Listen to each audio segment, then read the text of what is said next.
Good morning. कल हम लोग अध्याय 26 दोलन के बारे में पढ़ रहे थे।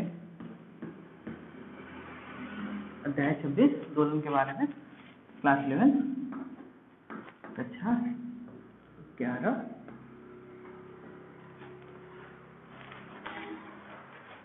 इसमें हम लोग पढ़े सबसे पहले कल कि आवर्ती फलन क्या होता है। बताया गया था कि वह फलन या वह कोई राशि जो एक निश्चित समय के पश्चात अपने मान को दोहराती हो, आवर्ती फलन कहलाती है। जैसे बताया गया था सप्ताह के दिनों के नाम, महीनों के दिनों के नाम,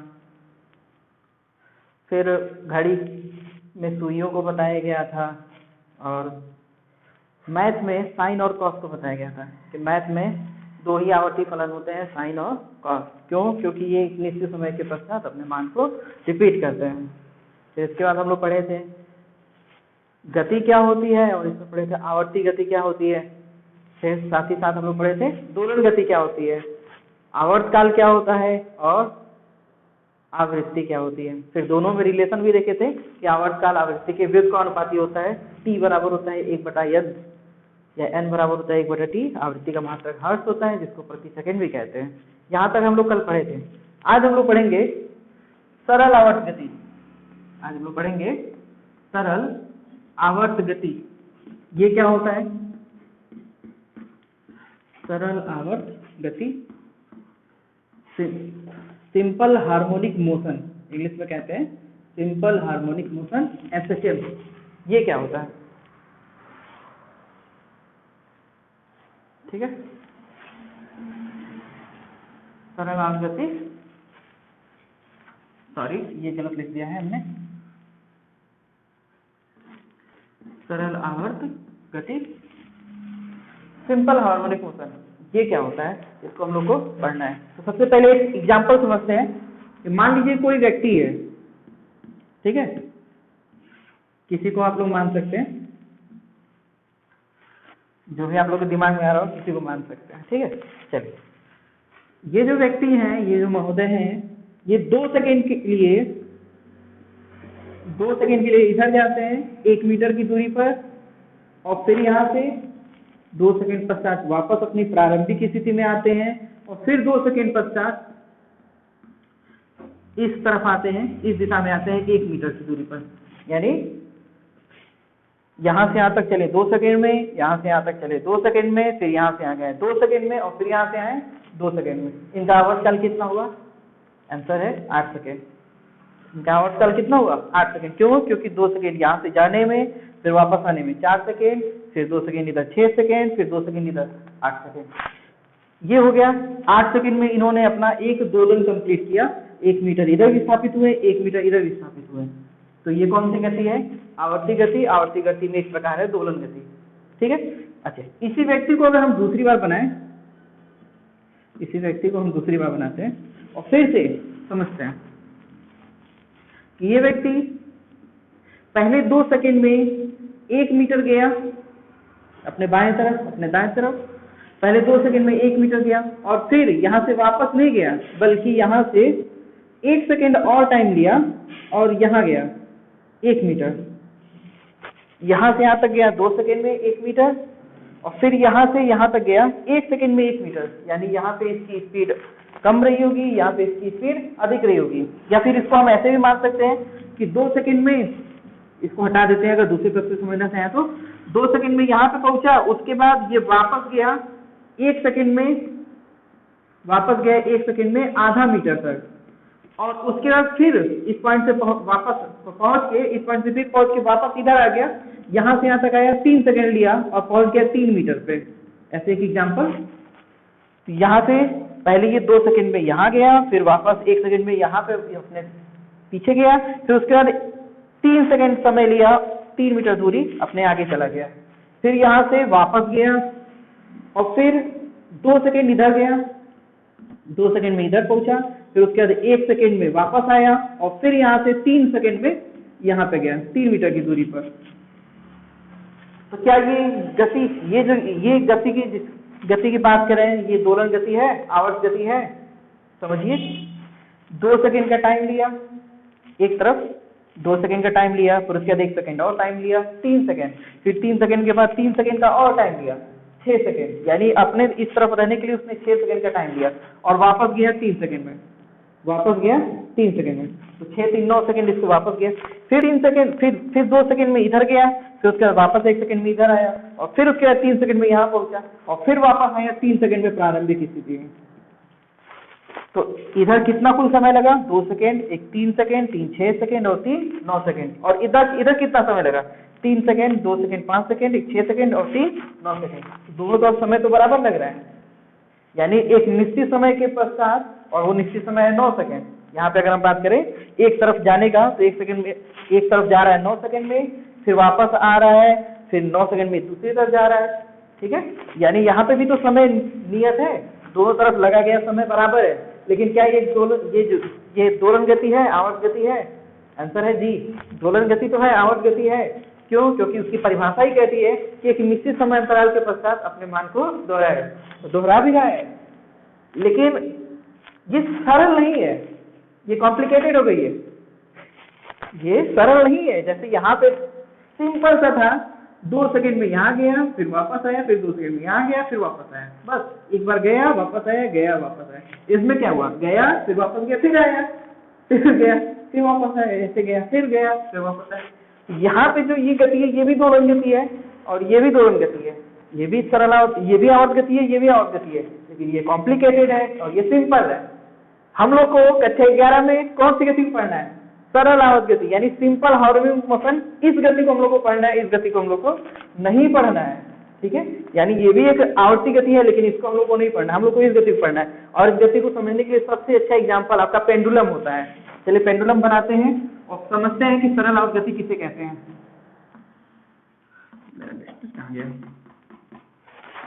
यहाँ पे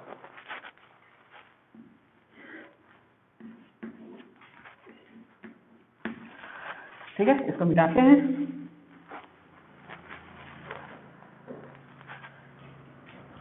सरल लोलक है, इसका गोलक को हमने कुछ दूरी तक विस्थापित कर दिया, इस पॉइंट तक लेते हैं और यहाँ से इसको छोड़ने की कोशिश करनी। हमने इसको यहाँ से छोड़ा, जब यहाँ से इसको छोड़ेंगे ये यहाँ जाएगा, और आप जैसा प्रैक्टिकल किए होंगे या देखे होंगे कभी कि यहाँ रुकता नहीं है, ये थोड़ा सा इधर भी चला जाता है, दूसरी तरफ जाता है और दूसरी तरफ जाके रुक जाता है। दूसरी तरफ जब जाके रुक जाएगा, फिर वापस वो प्रारंभिक स्थिति में आएगा और फिर यहाँ नहीं रुकेगा, फिर आगे चला जाएगा, यहाँ रुक जाएगा। चलिए अब बात करते हैं इस पे। जब ये सरल लोलक के गोलक को हम जब यहाँ से छोड़ रहे हैं, तो ये ऐसे गति करते हुए यहाँ जा रहा है, तो आप ऐसा अनुभव किए होंगे कि जब ये यहाँ से चल के इधर जाता है तो इसका वेग लगातार बढ़ते जाता है, बढ़ते जाता है, बढ़ते जाता है।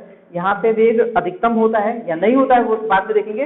वेग बढ़ते जाता है और फिर जैसे ही ये अपनी माध्य स्थिति से इधर जाता है, दूसरी तरफ जाता है, इसका वेग लगातार घटते जाता है और यहाँ पे जाके वेग शून्य हो जाता है। यहाँ पे जाके वेग क्या हो जाता है? शून्य हो जाता है। यानी यहाँ पे वेग शून्य था, यहाँ से उसने चलना प्रारंभ किया, वेग बढ़ते गया, यहाँ पे वेग बढ़ते गया, फिर उसके बाद जैसे ही दूसरी तरफ जाता है इसका वेग घटते जाता है और शून्य हो जाता है। यानी वेग में लगातार क्या हो रहा है? परिवर्तन हो रहा है। कोई भी वस्तु अगर गति कर रही है और उसके वेग में लगातार परिवर्तन हो रहा है, इसका मतलब उसमें त्वरण है। इसमें क्या है?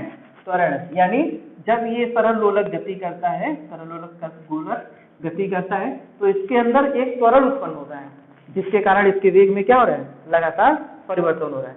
और त्वरण जब भी कहीं उत्पन्न होता है, जब भी कहीं लगता है, तो वहां पे बल भी लगता है। यानी जब ये गोलक गति कर रहा है, ऐसे ऐसे जब पेंडुलम गति कर रहा है, तो इसमें एक बल भी कार्य कर रहा है।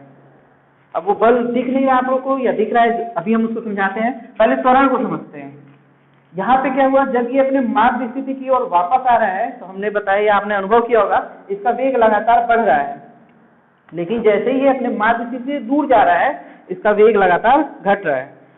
अब जब यहाँ से बात करते हैं, इस पॉइंट से, ये माध्य स्थिति से जैसे ही दूसरी तरफ जा रहा है, अपने अधिकतम विस्थापन की ओर जा रहा है, उस समय इसका वेग घट रहा है। यानी यहाँ पे मंदन कार्य कर रहा है। क्या कार्य कर रहा है? मंदन कार्य कर रहा है। मंदन क्या होता है? जो किसी वस्तु के वेग में लगातार कमी करता है। त्वरण के ऋणात्मक मान को ही मंदन कहते हैं। उसी तरीके से अगर हम यहाँ से इस दिशा में जाएं या सरल लोलक का गोलक इस दिशा में गति करे, तो हम ये देखते हैं कि जैसे ये माध्य स्थिति से दूर जाता है, इसका वेग फिर से घटता है।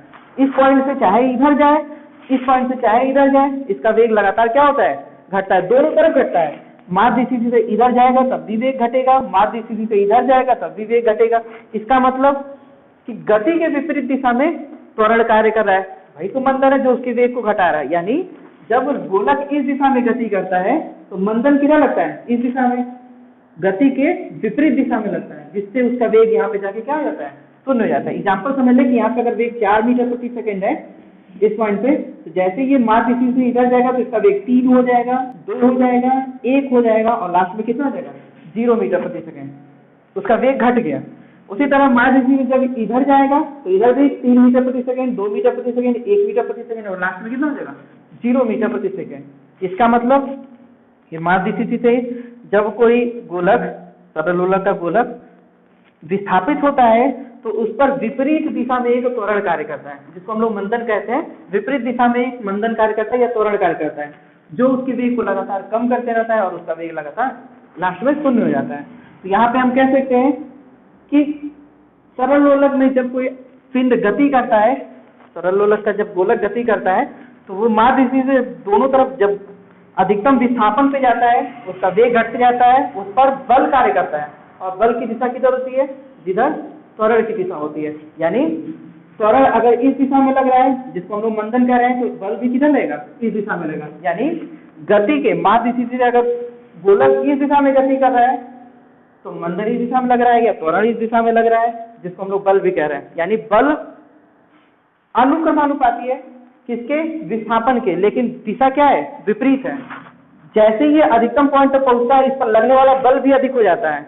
अगर यहाँ पे वो गोलक है तो उस पर लगने वाला बल कम होता है, यहाँ पे पहुंचा तो उस पर लगने वाला बल अधिक हो जाता है। जैसे ये गोलक है, सरलोलक का गोलक है, यहाँ पे है तो इस पर कोई बल नहीं लगता माध्य स्थिति में। जैसे इस पॉइंट से ये यहाँ पहुंचा, इस पर बल लगना शुरू हो जाता है विपरीत दिशा में। थोड़ा सा और आगे गया, इस पर और बल लगेगा, और बल लगेगा, और बल लगेगा, एकदम लास्ट में मैक्सिमम बल लगता है, जिससे उसका वेग शून्य हो जाता है। अब वो बल इसको इधर लाने की कोशिश करता है, जब इधर लाने की कोशिश करता है तो इसका वेग बढ़ने लगता है। तो जैसे पास आता है बल घटने लगता है, घटने लगता है, घटने लगता है, घटने लगता है, और इस पॉइंट पे बल क्या रहता है, बिल्कुल शून्य हो जाता है।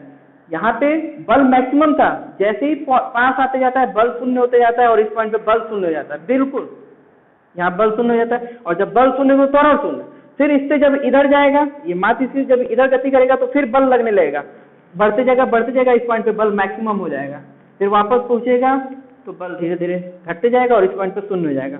यानी माध्य स्थिति में कोई त्वरण नहीं कार्य करता है, कोई बल नहीं कार्य करता है। माध्य स्थिति से एक और जब कोई गोलक या कोई भी पिंड गति करता है तो उस पर बल कार्य करता है, त्वरण कार्य करता है, जो गति के विपरीत दिशा में लगता है। और जैसे जैसे वो अधिकतम, जैसे जैसे वो दूर जाता है, उसी तरीके से बल भी अधिक होते जाता है और त्वरण भी अधिक होते बढ़ता चला जाता है, अधिक होते चला जाता है। तो इस तरह से हम कह सकते हैं कि यहाँ पे जब भी कोई सरलोलक का गोलक गति करता है तो उस पर जो लगने वाला बल है वो अनुक्रमानुपाती है विस्थापन के। यानी माध्य स्थिति से गोलक का एक और विस्थापन जैसे जैसे बढ़ेगा उस पर लगने वाला बल भी बढ़ेगा, लेकिन माइनस का चिन्ह ये बताएगा कि विस्थापन अगर अधिक हो रहा है तो बल अधिक लग रहा है, लेकिन विपरीत दिशा में लग रहा है। यानी जब ये गोलक ऐसे इस दिशा में जाने की कोशिश से जाएगा, जैसे जैसे इधर जाएगा इस पर लगने वाला बल बढ़ते चला जाएगा, लेकिन दिशा क्या हो जाएगी, उसकी गति के अपोजिट हो जाएगी। उस पर लगने वाला जो त्वरण है वो उसके अपोजिट कार्य करेगा। और यही एक ऐसी परिभाषा है जो सरल और गति को परिभाषित करती है। यानी हम आप कह सकते हैं यहाँ पे कि सरल और गति किससे कहते हैं, तो आप परिभाषा बता सकते हैं कि जब कोई कण अपने माध्य स्थिति के दोनों ओर गति करता है, इस प्रकार से गति करता है कि उस पर लगने वाला बल उसके विस्थापन के अनुक्रमानुपाती तथा विपरीत दिशा में कार्यरत हो, तब उस लोलक या उस पिंड की गति को सरल आवर्त गति कहते हैं। और ये सरल आवर्त गति का कंडीशन भी है। कोई भी पिंड अगर सरल गति कर रहा है तो हम कैसे बताएंगे कि वो सरल गति कर रहा है, तो हमको ये दिखाना होगा कि उस पर लगने वाला जो बल है वो विस्थापन के अनुक्रमानुपाती है और दिशा विपरीत है। और बल में त्वरण छुपा होता है, तो हम ऐसे भी दिखा सकते हैं कि उस पिंड पर लगने वाला त्वरण विस्थापन के अनुक्रमानुपाती है और दिशा क्या है, विपरीत है। यानी हम कह सकते हैं सरल गति किसे कहते हैं, तो आप बता सकते हैं जब भी कोई पिंड अपने माध्य स्थिति के दोनों इस प्रकार कंपन करता है या गति करता है कि उस पर लगने वाला बल उसके विस्थापन के अनुपाती हो किंतु दिशा विपरीत हो, या उस पर लगने वाला त्वरण उसके विस्थापन के अनुपाती हो किंतु दिशा विपरीत हो, तब उसकी गति सरलावर्त गति कही जाती है। चलिए इसको लिखते हैं। सरलावर्त गति किसे कहते हैं? हेडिंग डाल लीजिए सरलावर्त गति, simple harmonic motion. Simple harmonic motion लिखिए। जब कोई पिंड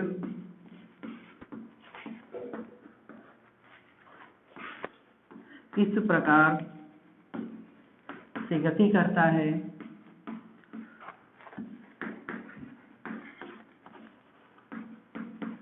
जब कोई पिंड इस प्रकार से गति करता है,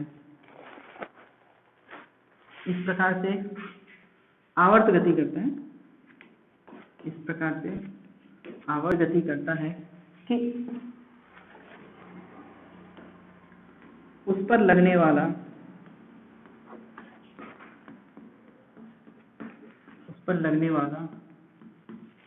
बल या त्वरण उस पिंड द्वारा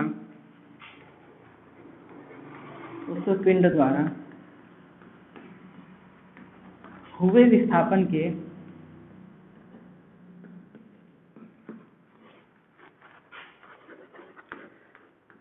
अनुक्रमानुपाती हो,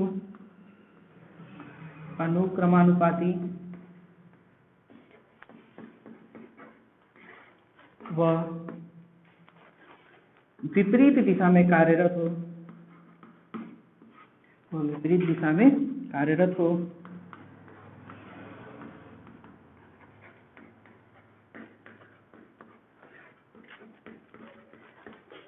तब उसकी गति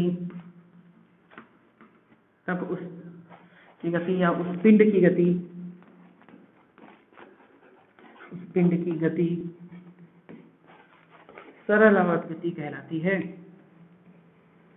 सरल आवर्त गति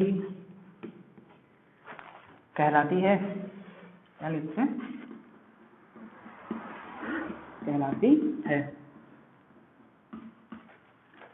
तो उस पिंड की गति सरल आवर्त गति कहलाती है। और यहाँ लिख लेते हैं कि सरल आवर्त गति में बल अनुक्रमानुपाती होता है, ऋण विस्थापन के यानी विस्थापन के अनुपाती होता है किंतु दिशा विपरीत होती है। एक और लिख सकते हैं कि त्वरण अनुक्रमानुपाती होता है ऋणात्मक विस्थापन के यानी विस्थापन के विपरीत दिशा के। वेक्टर रूप में दिखाएं तो फोर्स या त्वरण ऐसे। ठीक, नोट कर लीजिए इसको।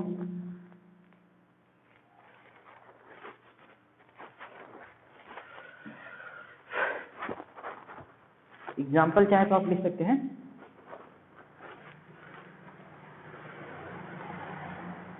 एग्जाम्पल लिखना हो तो आप लिखेंगे सरल लोलक की गति,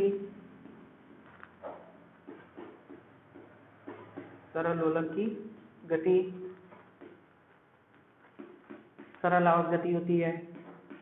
इसके बारे में हम लोग को काफी अच्छे से आगे पढ़ना है। इसके अलावा आप लिख सकते हैं स्प्रिंग से बंधे पिंड की गति, स्प्रिंग से बंधे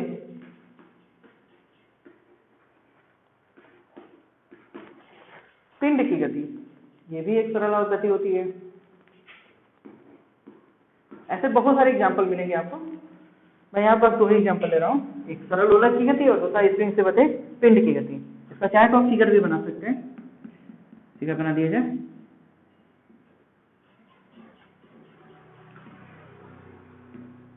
एक बार ये इधर जाएगा फिर वापस इधर जाएगा।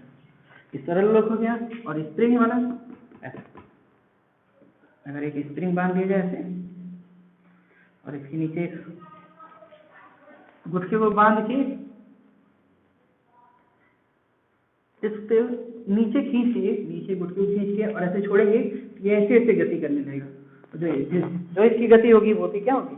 सरल आवर्त गति होगी। इसको हम लोग आगे पढ़ेंगे इसी चैप्टर में, इन दोनों को आगे पढ़ना है। इसके अलावा जल की सतह पर अगर किसी डिब्बे को हम ऐसे दबा के छोड़ दें तो वो भी सरल आवर्त गति करता है, वो भी ऐसे ऊपर नीचे कंपन करता है, वो भी सरल गति करता है। ठीक है, सब कुछ पढ़ना है आगे।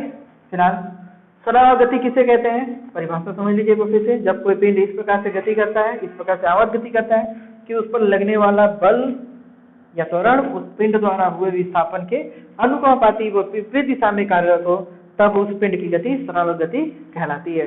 कंडीशन उसकी है कि सरल गति तभी होगा जब बल अनुपाती होगा विस्थापन के, चिन्ह ऋणात्मक होगा। ठीक है, चिन्ह आपका ऋणात्मक होगा।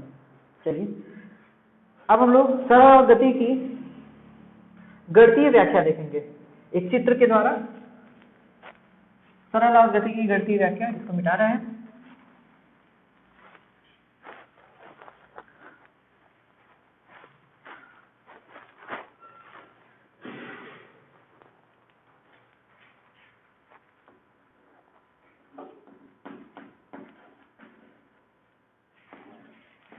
वृत्तीय पथ पर गति करते पिंड के,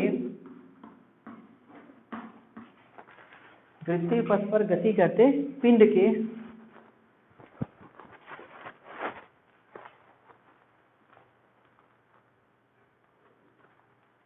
वृत्त पर या वृत्त के व्यास पर, वृत्त के किसी व्यास पर, वृत्त के किसी व्यास पर, वृत्त के किसी व्यास पर डाले गए लंब के पाद की गति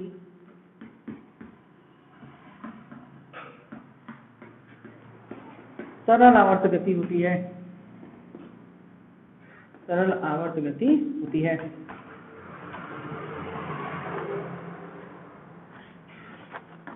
जो भी आगे से चल के हम डेरिवेशन करेंगे सब इसी पर करेंगे। सबसे पहले इसको समझ लेते हैं। हमने ये जो लिखा है, वृत्तीय पथ पर गति करते पिंड के वृत्त के किसी व्यास पर डाले गए लंब के पाद की गति एक सरल आवर्त गति होती है। इसको समझ लिया जाए। ठीक है, फिर इसको लिखते हैं, पहले समझते हैं।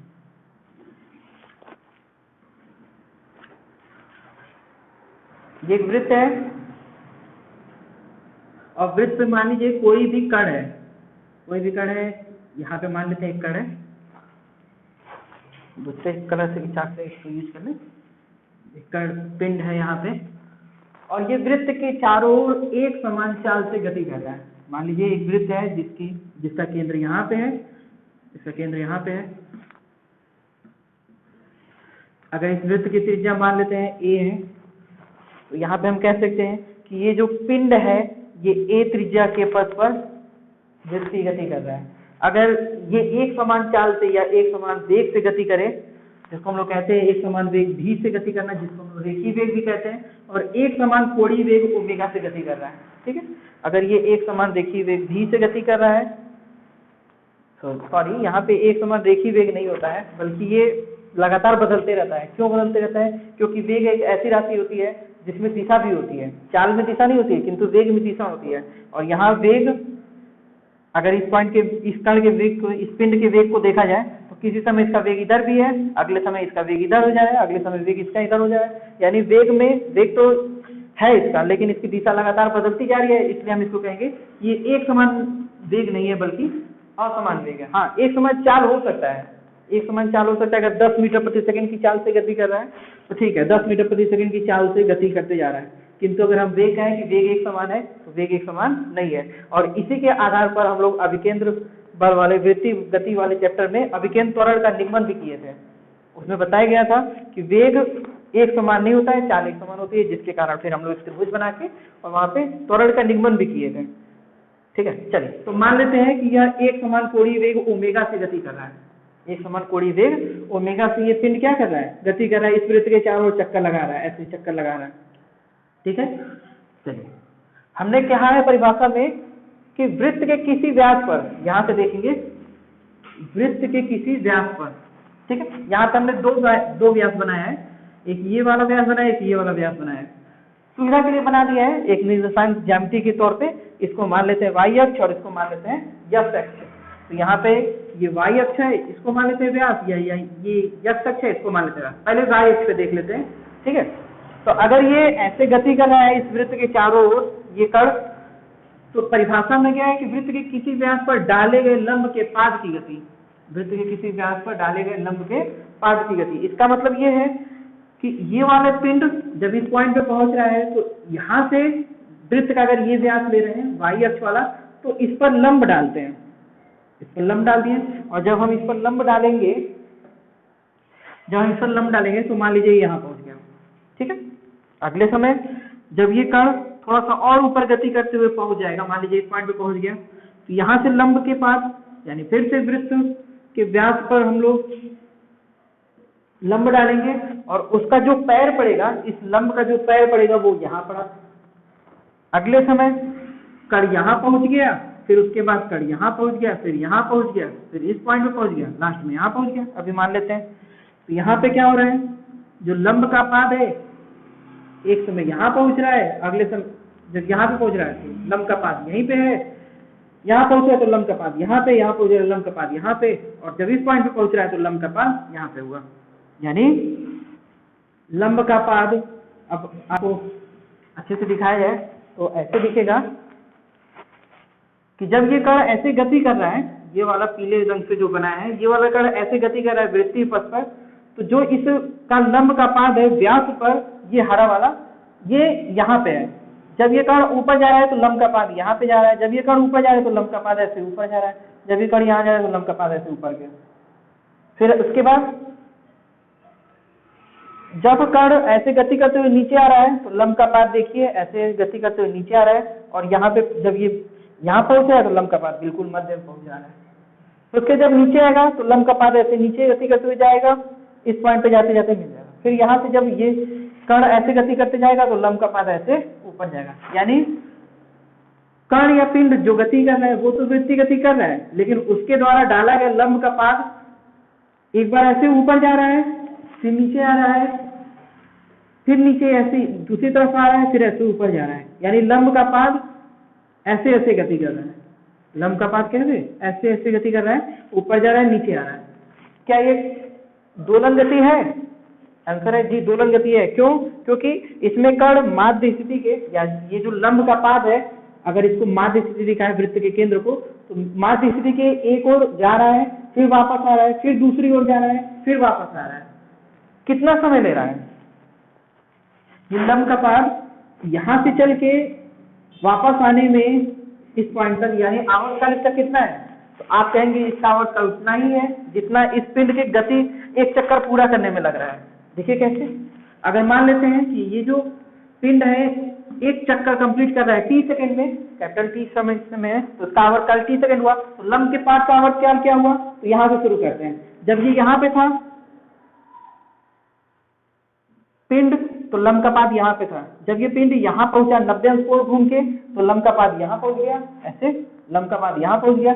जब ये पिंड यहाँ पहुंच गया इस पॉइंट पे, तो 180 अंश नीचे आ गया, फिर यहाँ से यहाँ तक चला गया 270 अंश, फिर वापस पहुंचा 360 अंश। इसने एक चक्कर कंप्लीट कर लिया। देखिए कैसे, एक बार ऊपर गया, फिर नीचे आया, फिर इधर दूसरी तरफ नीचे आया, और लास्ट में ऐसे ऊपर चला गया। यानी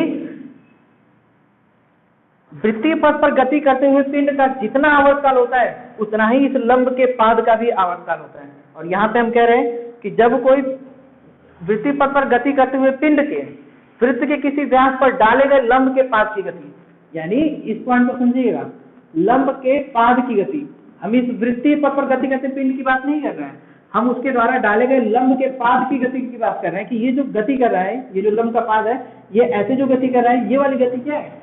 सरल आवर्त गति है। और कितना समय लग रहा है एक आवर्तकाल पूरा करने में? जितना समय उस पिंड द्वारा, वृत्तीय पथ पर गति करने वाले पिंड द्वारा जितना समय लग रहा है उतना ही समय इसके द्वारा भी लग रहा है।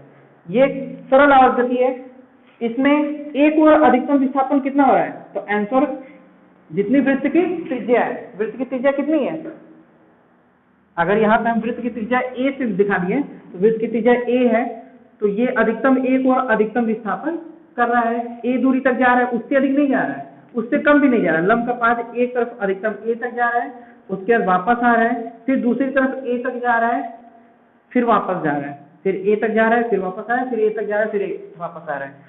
तो यहाँ पे परिभाषा आपको समझ में आ गई होगी कि जब कोई पिंड वृत्तीय पथ पर गति करता है तब वो पिंड सरल गति नहीं कर रहा है, बल्कि उसके द्वारा वृत्त के किसी भी व्यास पर डाले गए लंब के पाद की गति, यानी लंब के ये जो पाद की गति है ये सरल गति हो रही है।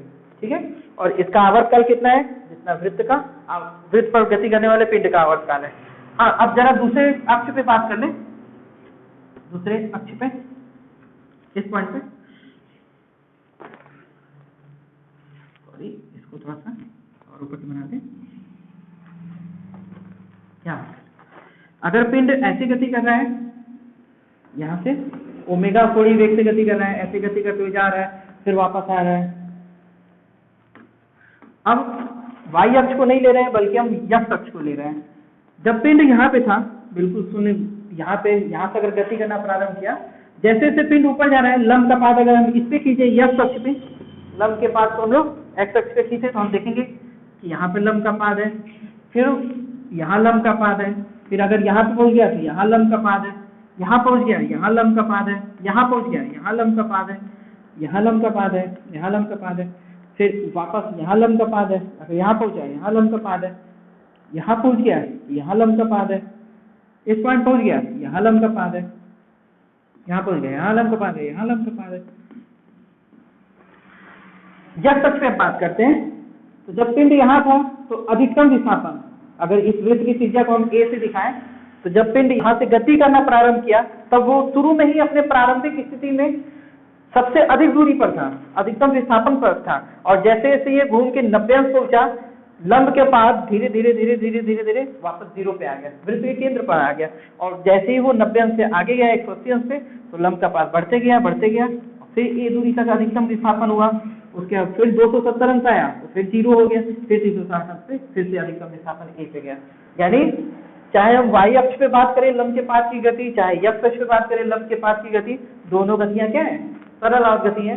हाँ, दोनों में अंतर ये है कि जब हम वाई अक्ष पे देखते हैं तो जब पिंड प्रारंभिक स्थिति बिल्कुल x बराबर 0 से शुरू होता है, x अक्ष पे अगर हम दिखाएं x बराबर 0 से, तो उस समय लंब का पाद बिल्कुल मूल बिंदु पर होता है, कोई विस्थापन नहीं होता है। जैसे ही ये उससे ऊपर जाता है लंब का पाद ऐसे ऊपर जाता है, यानी अधिकतम विस्थापन होते जाता है, उसका मान धीरे धीरे बढ़ते जाता है। यहाँ इसका उल्टा होता है, अगर हम इसको x अक्ष पे दिखाएं, प्रारंभिक स्थिति यहीं से शुरू करते हैं, जब ये पिंड बिल्कुल x बराबर 0 पर था उस समय विस्थापन सबसे अधिक था, जैसे जैसे ये ऊपर पहुंचा है इसका विस्थापन घटते गया है। देखिए यहाँ से दिखाएं, जैसे जैसे ये ऊपर जाएगा इसका विस्थापन क्या हो जाएगा?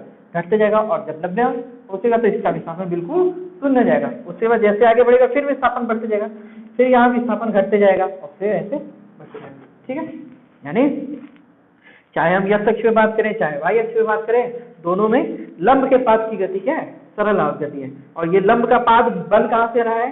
इस वृत्त पर गति करने वाले पिंड द्वारा बन रहा है, जो वृत्तीय गति कर रहा है। इसलिए इस वृत्त को हम लोग एक निर्देश वृत्त भी कहते हैं, जो ये दिखाता है कि लंब के पाद की गति क्या है? सरल गति है। अब इस सरल गति में कुछ परिभाषाएं हैं छोटी छोटी, उनको हम लोग को समझना है। समझने से पहले हाँ चलिए समझते हैं, उन छोटी छोटी परिभाषाओं को समझते हैं। सबसे पहला नंबर है आयाम, आप लोग लिखते भी चलेंगे। सरल गति से संबंधित कुछ परिभाषाएं, और उसमें नंबर 1 है आयाम। किसे कहते हैं आयाम? एम्पलीट्यूड, तो बोलेंगे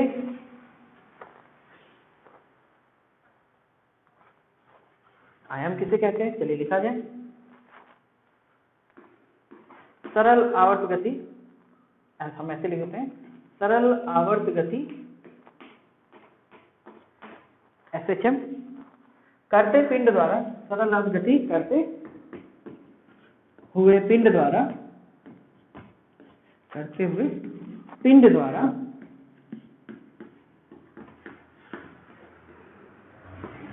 अपनी माध्य स्थिति से, अपनी माध्य स्थिति से एक और अधिकतम विस्थापन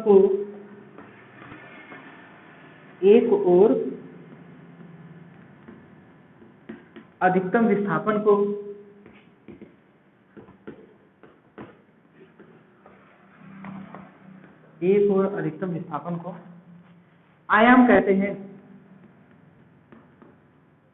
एक और अधिकतम विस्थापन को आयाम कहते हैं। इसे, इस वृत्त के लिए अगर हम बात करें तो इसे हम लोग स्मॉल a से प्रदर्शित किए हैं। स्मॉल a से प्रदर्शित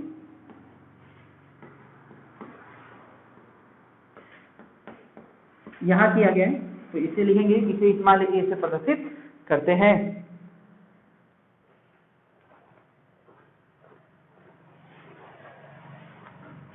ठीक है। दूसरी परिभाषा इसमें आवृत्ति।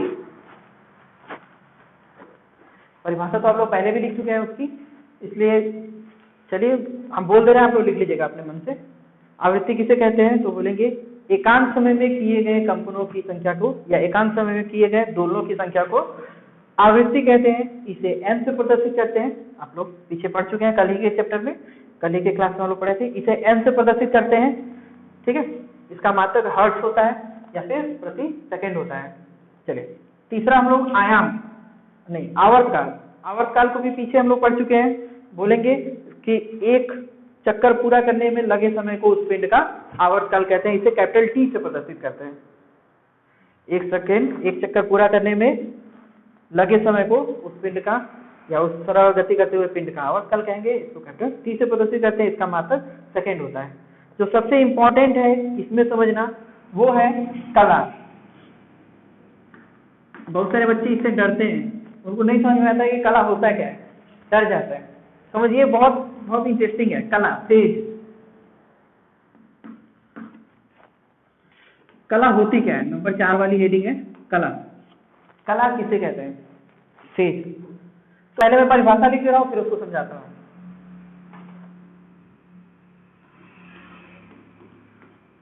कला वह राशि होती है, कला वह राशि होती है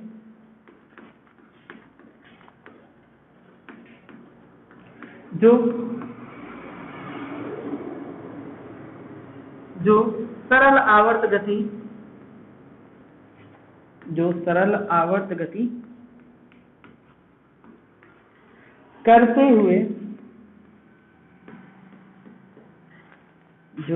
गति करते हुए पिंड की स्थिति तथा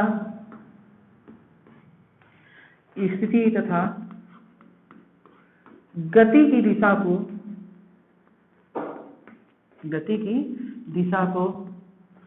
प्रदर्शित करती है। यानी ये बताती है कि इस समय या किसी समय वो पिंड कहाँ पे है और वो किस दिशा में गति कर रहा है। इसको बताती है, प्रदर्शित करती है। कौन? कला, तेज। इसको समझते हैं। चलिए बैठाते हैं इसको।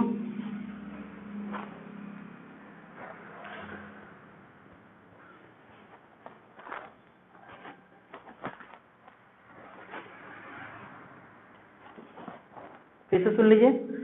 कला वह राशि होती है जो सरल आवर्त गति करते हुए पिंड की स्थिति तथा गति की दिशा को प्रदर्शित करती है। कुछ मिट गया है। चलिए, गति की दिशा को प्रदर्शित करती है। कैसे समझते हैं?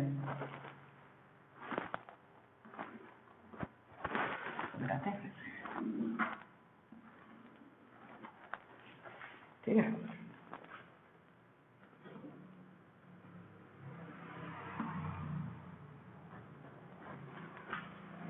चलिए मान लीजिए कि एक कण है जो इस पॉइंट से x अक्ष और y अक्ष बिल्कुल x बराबर यहाँ पे, जहाँ पे y बराबर 0 बिल्कुल प्रारंभिक, यहाँ से गति करना प्रारंभ कर रहा है ओमेगा कोणीय वेग से।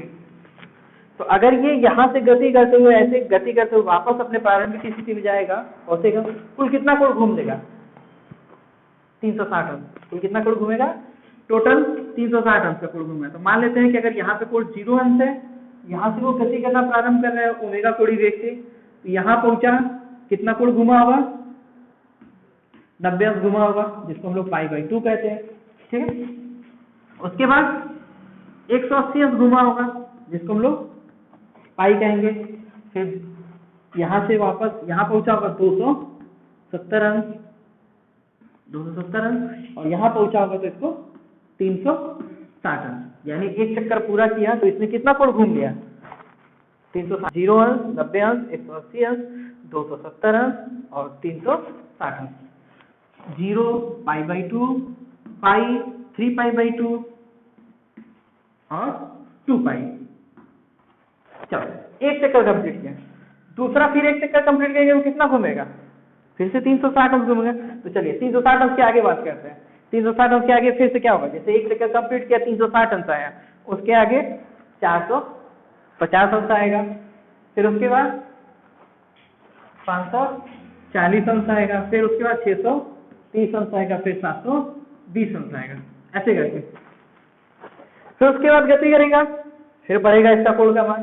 तो अभी उतना डीपली नहीं जाते हैं, समझते हैं, इतने में ही समझ में आ जाएगा आपको। अगर इसको हम एक ग्राफ के द्वारा दिखाना चाहें, देखिएगा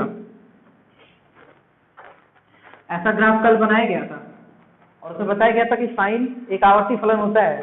देखिए सरल गति भी एक आवर्ती फलन होती है। कैसे, मान लेते हैं कण यहाँ से गति करते हुए यहाँ पहुंच रहा है, अगर इस वृत्त की त्रिज्या a है, इस वृत्त की त्रिज्या a है, तो लंब का पाद एक और अधिकतम विस्थापन a जा रहा है, y अक्ष पे बात करें, ये y डैश है और ये x अक्ष पे डैश है, तो एक और अधिकतम विस्थापन a है, फिर वापस आएगा तो दूसरी ओर अधिकतम विस्थापन -a होगा।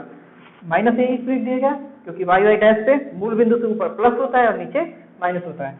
यहाँ पे अगर हम दिखाने की कोशिश करें, यहाँ पे ऊपर हम +a से दिखा दे रहे हैं और नीचे -a से दिखा दे रहे हैं। पिंड के लंब के पाद की जो गति है, जो सरल गति है, उसको हम लोग इस ग्राफ पे दिखाने की कोशिश कर रहे हैं कोण के द्वारा। ठीक है, कोण के द्वारा दिखा रहे हैं। तो चलिए समझिए, जब कण 0 अंश पे था, यानी वो पिंड 0 अंश पे था, तो लंब का पाद कहाँ था, मूल बिंदु पे, और मूल बिंदु का निर्देशांक कितना होता है 0 0, यानी जब कण 0 अंश में था तो लंब का पाद कहाँ था 0 पे, और ये सिंबल है 0 का, ये a का है और ये -a का है। आगे बढ़िए, 0 अंश से जब कण 90 अंश पे पहुंचा है तो लंब का पाद कहाँ गया है, a पर। लंब का पाद कहाँ गया है, a पर। 0 अंश से जब कण 90 अंश पे पहुंचा है तो लंब का पाद ऐसे बढ़ते गया है और अधिकतम विस्थापन कहाँ पहुंचा है, a पर। तो अगर हम कहें कि ये 90 अंश है तो 90 अंश पे लंब का पाद इस पॉइंट में पहुंच गया, 90 अंश पे लंब का पाद +a पे पहुंच गया। 90 अंश से जब बात करें 180 अंश पे, तो 180 अंश पे लंब का पाद फिर से वापस आता है और कहाँ पहुंच जाता है, 0 पहुंच जाता है। तो लंब का पाद 180 अंश, अगर यहाँ बात करें ये 180 अंश है, तो लंब का पाद ऐसे 0 पहुंच जाता है। उसके बाद जब 180 अंश से बढ़ के 270 अंश आता है तो लंब का पाद ऐसे नीचे जाता है और कितना विस्थापन होता है, -a इसमें नीचे है, तो 270 अंश से लंब का पाद इस पॉइंट में पहुंच गया नीचे। तो उसके बाद 360 अंश से, यानी जब वो एक चक्कर कंप्लीट किया, यहाँ से चल के यहाँ पहुंचा 360 अंश से, तो लंब का पाद वापस से ऐसे लंब का पाद वापस से कहाँ पहुंच गया, 0 अंश पे। ठीक है, आगे बढ़िए, 450 अंश पे, 450 अंश पे लंब का पाद कहाँ गया है, +a पर गया है। तो अगर हम 450 अंश की बात करें तो लंब का पाद फिर से +a पर, फिर 540 अंश पे बात करें, 540 अंश पे तो फिर से 0 पे, 630 अंश पे बात करें तो फिर से -a, और 720 अंश पे बात करें तो फिर से 0 पे। तो कल वाला बिल्कुल ग्राफ बनेगा, और ये ग्राफ कुछ ऐसे बनेगा, 0 से +a, फिर उसके बाद 0, थोड़ा सा इसको साफ करके बनाते हैं ऐसे, 0 से +a, फिर 0, फिर -a, फिर 0, फिर +a, 0, -a, 0, और इसके बाद आप लोग जानते हैं क्या आएगा, फिर ये ऐसे जाएगा, फिर ऐसे, फिर ऐसे, फिर ऐसे। ठीक है, इतना बनाने आए आप लोग को। हम इसको चाहे तो 0 भी लिख सकते हैं, π/2 भी लिख सकते हैं, पाई लिख सकते हैं, छोटा हो जाएगा थोड़ा, 3π/2, 2 पाई ऐसे करके लिख सकते हैं, ठीक है। चाहे तो छोटे करने के लिए ऐसे लिख सकते हैं। तो हमने देखा कि जैसे जैसे कोण बढ़ रहा है, जैसे जैसे कोण बढ़ रहा है, आगे बढ़ते जा रहा है, 720 अंश के भी आगे कोण बढ़ेगा। तो ये जो लंब के पाद की गति है, जो सरल आवर्त गति कर रहा है, वो ऐसे गति कर रहा है, एक आवर्ती फलन की जैसे गति कर रहा है। एक आवर्ती फलन जो कल हम लोग साइन का पढ़े थे, साइन बिल्कुल ऐसा ही था। यानी जब कोई पिंड सरल आवर्त गति करता है तो उसमें निश्चित तौर पे आवर्ती फलन आएगा, और यहाँ पे वो आवर्ती फलन क्या है, साइन आ रहा है। जब इसका मैथमेटिकल डेरिवेशन करेंगे तो उसके सूत्र में भी साइन आएगा।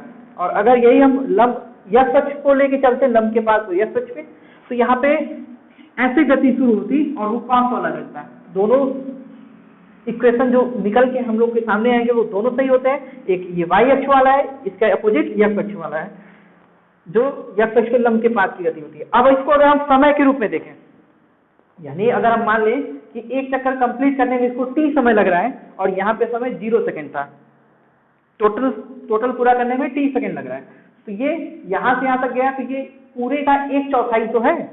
ये पूरे का, ये जो पूरा है उसका यहाँ से यहाँ तक क्या है, 1/4, यानी यहाँ से यहाँ तक जाने में उसको कितना समय लगा, t/4, पूरे का 1/4। यहाँ से यहाँ तक जाने में पूरे का आधा, यानी t/2। यहाँ से यहाँ तक आने में 3/4, यानी 3t/4, 3t/4, और वापस पहुंचा तो फिर कितना समय लगा, पूरा, यानी t। फिर आगे जाएगा, फिर आगे जाएगा, तो t में t/4 फिर से जोड़ देंगे तो कितना हो जाएगा, 5t/4, 5t/4, t में t/4 जोड़ेंगे तो 5t/4 आएगा। फिर t में t/2 जोड़ेंगे तो कितना हो जाएगा, 3t/2, t में t/2 जोड़ेंगे तो 3t/2 होगा। फिर यहाँ से चल के जब यहाँ तक कंप्लीट किया तो इसमें इसको जोड़ देंगे तो कितना हो जाएगा, 7t/4, 7t/4, और जब पूरा एक चक्कर कंप्लीट करेगा फिर से तो कितना आ जाएगा, 2t आ जाएगा। यानी अगर इसको हम समय पे देखें, 0 t/2 पे मैक्सिमम प्लस a पर है, t/4 पर मैक्सिमम पर है, फिर t/2 पर फिर से 0 पर हो जाए, 3t/4 पे नीचे की तरफ मैक्सिमम हो रहा है, फिर कैपिटल T पे, यानी एक कंप्लीट चक्कर पूरा करने में वापस 0 पर हो जा रहा है। उसके बाद 5t/4 पे फिर से मैक्सिमम, 3t/2 पे फिर से 0 पे, 7t/4 पे फिर से नीचे की तरफ मैक्सिमम, और 2t पे फिर से 0 हो जा रहा है। यानी जैसे जैसे जैसे जैसे समय बढ़ता जा रहा है, समय के साथ भी अगर हम देखें तो ये भी क्या है, एक आवर्ती फलन के रूप में गति कर रहा है, वो भी साइन का है। यानी दोलन कर रहा है, सरल आवर्त गति कर रहा है पिंड, तो यहाँ पे जो कर्व बन रहा है वो कोण के साथ देखें या समय के साथ देखें, दोनों में हमको ये पता चल रहा है कि वो सरल आवर्त गति कर रहा है आवर्ती फलन के जैसे, और वो साइन वाला है। इतना क्लियर हो गया आपको। अब चलिए कला को समझते हैं, सबसे इंपॉर्टेंट है कला को समझते हैं। अगर आपसे पूछा जाए कि बताइए 270 अंश पर, यही है कला। कला को हम लोग कोण से दिखाते हैं, कला को हम लोग कोण से मापते हैं, कोण से दिखाते हैं, और यही कोण सबसे इंपॉर्टेंट है। अगर ये ग्राफ समझ में आ गया हो, अगर हम कहते हैं कि पिंड मूल बिंदु यहां से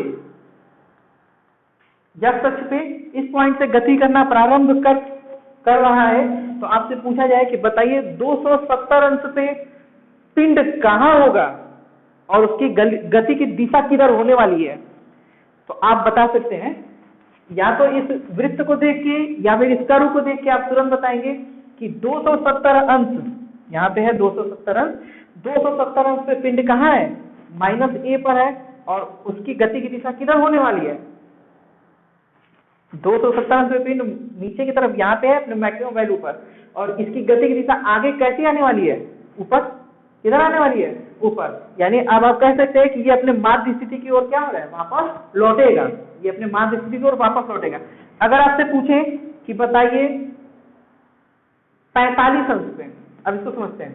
45 अंश एक कला है जो बता देगा सब कुछ कि पिंड किधर गति कर रहा है और कहाँ पे है और किस दिशा में गति करने वाला है। बस कंडीशन ये होना चाहिए कि उसमें पहले जहां से वो गति करना प्रारंभ कर रहा है वो आपको पता होना चाहिए। फिलहाल यहाँ पे अगर हमने माना है कि इस पॉइंट से बिल्कुल 0 अंश से गति करना प्रारंभ कर रहा है, तो आप बताइए 45 अंश पे वो कहाँ है, यही कहीं होगा 45 अंश पे, 45 अंश पे यही होगा। यानी इसका कुछ मान आएगा, इसका कुछ मान आएगा और इसकी गति की दिशा किधर होने वाली है, ऊपर। आप इस ग्राफ से भी यहाँ से बता सकते हैं कि 45 अंश पे, यहाँ अगर 45 अंश है तो 45 अंश पे इसका विस्थापन ऊपर की तरफ हो रहा है, यानी अधिकतम विस्थापन की ओर ये अग्रसर हो रहा है और ये ऊपर की तरफ गति कर रहा है, ठीक है। 45 अंश पे बता सकते हैं कि उसका मान कितना है, वो कहाँ पे है और किधर गति कर रहा है। चलिए 135 अंश पे बताइए। 135 अंश यहाँ से गति किया, 90 अंश, 180 अंश, यानी 135 अंश इसमें है। तो 135 अंश जब भी है तो इसमें आप स्थिति तो बता लेंगे, और दूसरा गति की दिशा किधर है, तो आप बताएंगे माध्य स्थिति की ओर वापस आ रहा है। लंब का पाथ कहाँ आ रहा है, माध्य स्थिति की ओर वापस आ रहा है। 225 अंश, 225 अंश की बात कीजिए, बताइए। 180 अंश, 270, यानी 225 अंश इसमें होगा, 225 अंश इसमें होगा। तो ऐसे लंब डालेंगे तो लंब का पाथ यहाँ पहुंचेगा, जहां भी पूछे।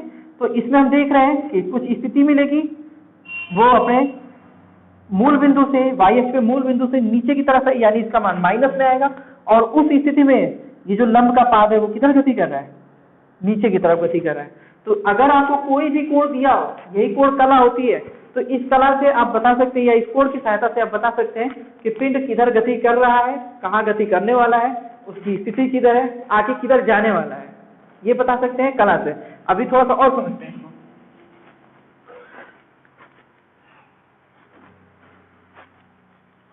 इसको थोड़ा दूसरे तरीके से समझते हैं।